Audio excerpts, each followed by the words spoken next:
dokter aja udah disuntikin obatnya semua, udah ditinggal kabur sama dokternya, ditinggal pergi. Nah, suatu ketika saya keluar di situ. Nah, di situ ada yang renovasi. Nah, itu ya ada ibaratnya seumuran saya, ngasih tahu katanya, itu siapa katanya, itu adik ipar saya, bukan istrinya, bukan. Nah, katanya itu kayak dikerjain orang kayak gitu. Ya saya bilang itu dikerjain sama suaminya, saya bilang kan kayak gitu. Nah, itu udah sakaratul maut Mas, itu kasihan banget kayak gitu. Coba Mas punya buku Yasin enggak? Saya bilang enggak, kayak begitu. Akhirnya si orang itu katanya coba pinjam ke sebelah, Masnya wudhu. Nah, itu dibacain Yasin di kuping kiri. Kalau misalkan mau hidup ya cepet, mau meninggal cepet, karena katanya kasihan, itu udah sakaratul maut. Itu teman-teman, itu ibaratnya dari dada nyampe ke kaki itu udah nggak ada gerak, udah nggak ada apa, itu tinggal napas sedikit di sini doang, udah sedikit doang, itu nggak ada napas lagi, udah matanya melotot, terus dari mulut. Assalamualaikum warahmatullahi wabarakatuh. Jumpa lagi dengan channel saya, channel Licing Official. Di vlog video kali ini saya akan membuat video tentang kehidupan saya, teman-teman ya. Ini fakta nyata, real, tidak ada rekayasa, teman-teman ya. Saya pernah berumah tangga, pernah gagal. Itu saya pernah punya adik ipar cewek. Dia punya suami, teman-teman. Nah, itu si suaminya itu rombongan kuda lumping, jadi bekerjanya tidak tetap, kadang bekerja kadang tidak. Nah, itu sama adik ipar saya itu sering cekcok, sering berantem, sering saling pukul itu. Jadi suatu ketika itu sekitar tahun 2015 itu yang sangat fatal itu, si suami kabur meninggalkan adik ipar saya.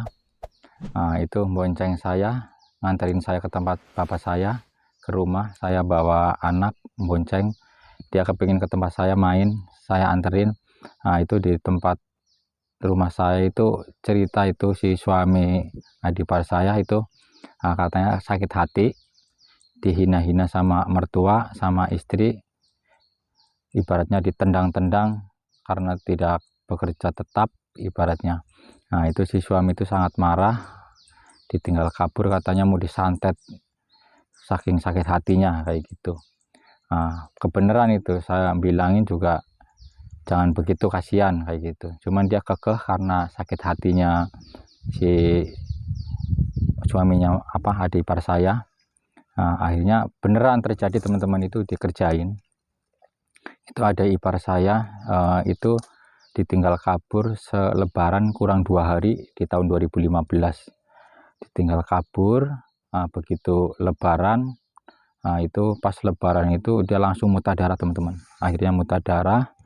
Saya kan udah tahu karena si suaminya adik ipar saya itu ngomong kalau dia mau disantet. Akhirnya saya minta bantuan ke tetangga, kebetulan itu bisa ibaratnya tanya-tanya ibaratnya tentang ilmu-ilmu kayak begitu. Akhirnya saya nanya, katanya beneran itu suaminya yang ngerjain. Itu suaminya itu ngirim santet ke mantan adik ipar saya, teman-teman. Akhirnya tumbang, muntah darah. Akhirnya saya larikan ke rumah sakit. Nah, itu di rumah sakit itu setiap 2 hari sekali itu muntah darah terus. Ini benar-benar saya juga saking bingungnya itu di rumah sakit itu hampir setengah bulan. Itu di RSUD Cilacap, saya itu sendirian sama mertua saya itu cewek, tinggal cewek doang, nggak ada bapak mertua, nggak ada. Akhirnya saya yang ngurusin di rumah sakit, semua saya ngurusin, dari nebus obat, dari ibaratnya nungguin itu sampai setengah bulan saya tidak pulang ke rumah. Nah, itu kebetulan rumah sakitnya dari tempat saya tinggal dulu sama mertua itu sekitar 45 kiloan, itu soalnya sangat jauh. Nah, udah di rumah sakit. Nah, itu ada ipar saya, teman-teman, itu sering muntah darah.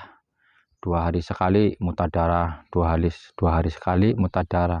Tapi yang saya heranin itu udah ada ipar saya itu udah badannya udah kurus banget, muntah darah terus. Saya juga bingung kayak gitu kan. Akhirnya makan doyan banget, tapi 2 hari sekali muntah darah. Itu pas kebenaran udah ada setengah bulan lebih, mungkin sekitar setengah bulanan di rumah sakit. Itu malam Jumat itu muntah darah sambil keluar duri teman-teman, satu jempol itu durinya. Nah itu satu beton, itu benar-benar duri, sampai kan duri. Akhirnya saya ambil. Nah udah saya ambil itu langsung saya bakar di belakang rumah sakit. Nah itu saya panggil dokter. Nah sama dokter itu adik ipar saya, infusnya yang namanya obat banyak banget itu disuntikin ke infus teman-teman. Infus yang putih kayak air, benar-benar kayak air putih, itu disuntikin obat saking banyaknya jadi coklat apa jadi kuning tua kayak gitu teman-teman. Nah itu akhirnya si dokter nanyain itu yang keluar dari mulut mana, saya bilang dibakar di belakang. Dokter saya bilang kayak gitu. Udah kayak gitu dokternya itu udah nyerah teman-teman. Dokternya udah nyerah, katanya maaf Pak, ini saya udah semaksimal mungkin membantu keluarga Bapak, tapi saya udah nggak bisa apa-apa. Ini kalau misalkan sembuh dari keajaiban dari Gusti Allah itu teman-teman. Itu benar-benar udah ditinggal pergi sama dokter teman-teman. Itu karena apa, udah ibaratnya seluruh badan itu udah mati, udah kayak mayat, udah pucat, udah kayak jadi bangkai mungkin kayak gitu ya ibaratnya.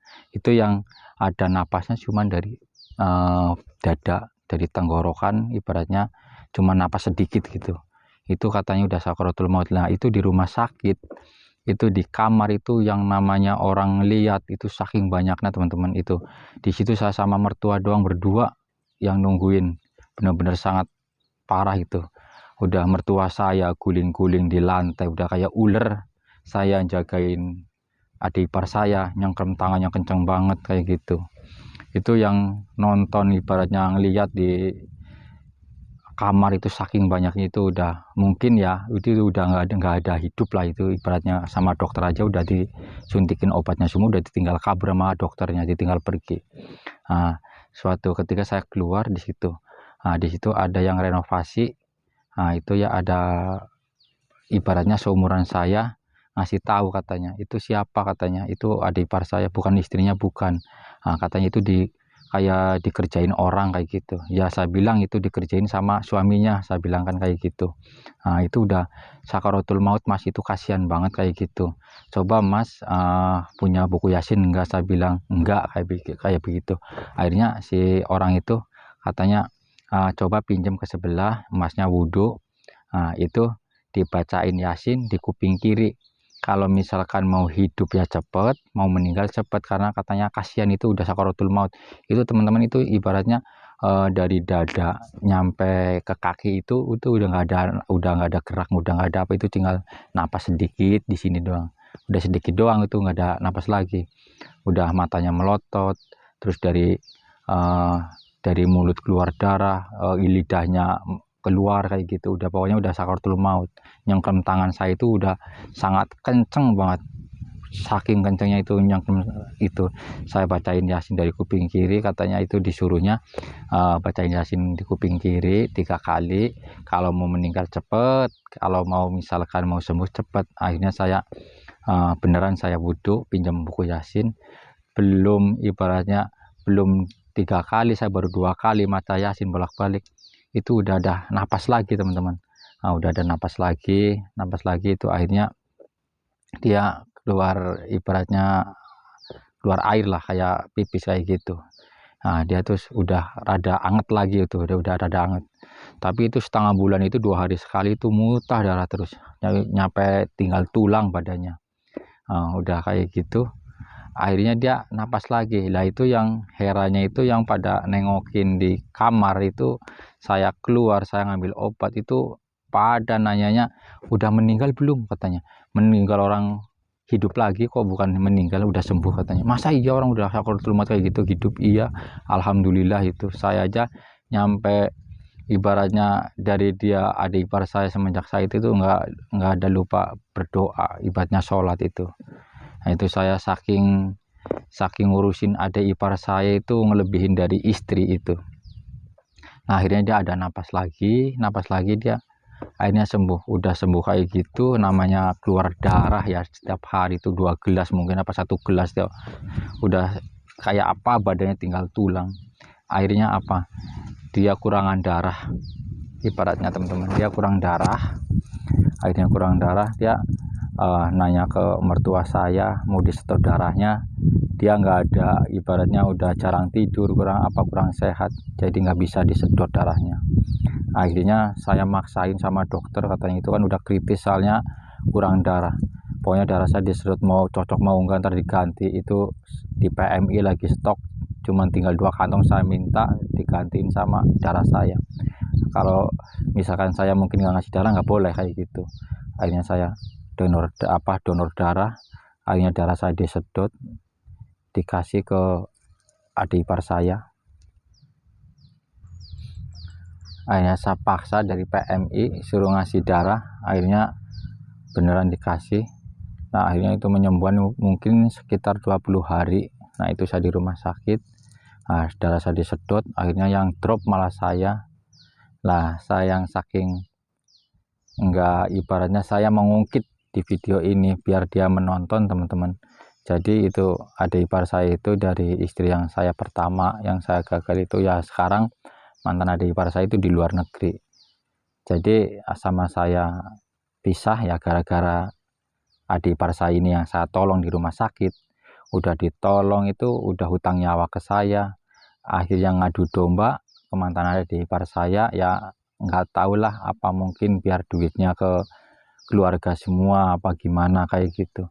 Itu ini anak adik ipar yang saya tolong di rumah sakit, ibaratnya nyampe pulang ke rumah aja pada nanyain semua tetangga, ini siapa yang di rumah sakit, katanya ini kakaknya, kalau enggak ya meninggal kali gitu, udah mati kayak gitu. Iyalah kalau nggak ada kakaknya meninggal kayak gitu. Coba bayangin aja teman-teman, ini kalau teman-teman ibaratnya yang jadi teman di posisi saya, silahkan komentar di bawah ini ya teman-teman ya. Saya bikin video ini mudah-mudahan ya dari pihak keluarga mantan mertua saya atau keluarga saya itu mantan istri menonton juga nggak masalah. Ini juga fakta nyata real, nggak ada rekayasa, emang ini bener, nggak ada yang dibuat-buat. Nah ini yang saya sesalin, adik ipar saya itu udah ditolong di rumah sakit, saya jagain, saya donorin darah, saya obatin, ya mungkin dari Gusti Allah, tapi kalau nggak ada saya mungkin udah mati. Sekarang sudah berumah tangga, sudah badannya udah gemuk katanya, udah sukses lah ibaratnya, udah enak. Saya sering tanya kalau ketemu dulu, tapi udah lama sekarang udah nggak pernah main. Nah dulu saya kalau ketemu, emang kamu dulu mau mati nggak kerasa katanya. Saya tanyain, enggak katanya, nggak kerasa. Ya itulah teman-teman, kita berbuat baik pun, apalagi nyampe bertaruh nyawa kayak gitu ya. Kalau misalnya kita nggak dipakai ya tetap nggak dipakai teman-teman. Ya malah yang adik ipar yang saya tolong, ibaratnya saya udah dari nyawa saya sendiri, nyampe di rumah sakit tidak pulang. Itu sewaktu saya masih ngurusin adik ipar saya itu, mantan istri saya masih di rumah teman-teman, belum ke luar negeri. Akhirnya setahun kemudian mantan istri saya ke luar negeri. Nah itu yang ngadu domba, malah adik ipar saya yang ngadu domba biar saya tidak jadi. Coba bayangin bagi teman-teman yang di posisi saya kayak gimana, silahkan komentar ya teman-teman di bawah ini. Apa saya salah apa gimana kayak gitu. Kecuali saya berbuat salah atau saya nyeleweng ditinggal ke luar negeri apa gimana, mungkin dia nggak ada cerita, ibaratnya saya ngadu domba, saya punya cewek lagi atau nikah lagi, mungkin dia bingung kali. Tapi yang saya sesalin kayak gitu, malah yang ngancurin rumah tangga saya malah adik ipar saya yang saya tolong di rumah sakit udah mau mati. Benar-benar saya sesalin banget, jadi saya ikhlas nggak ikhlas. Nah ini cuman buat unek-unek kehidupan saya, ibaratnya biar saya keluar unek-unek. Ini benar-benar saya bikin video cuman buat inspirasi buat teman-temannya. Kalau kita berbuat baik pun ada batasannya, walaupun kita semampu pun kita ibaratnya membantu saudara apa itu nggak ada artinya. Ibaratnya kita berbuat baik 1000 kali, kita berbuat 1 kali kesalahan itu hilang semua teman-teman. Nah ini saya saling buat teman-teman ya, ini cuman saya cerita nyata fakta real, tidak ada yang dibuat buat teman-teman ya. Jangan lupa like, share, dan komen, serta subscribe supaya channel saya semakin berkembang. Mudah-mudahan yang sudah menonton video saya, teman-teman diberikan kesehatan, kelancaran, rezeki yang melimpah, dimudahkan urusannya, amin. Dan sebelum saya akhiri, assalamualaikum warahmatullahi wabarakatuh.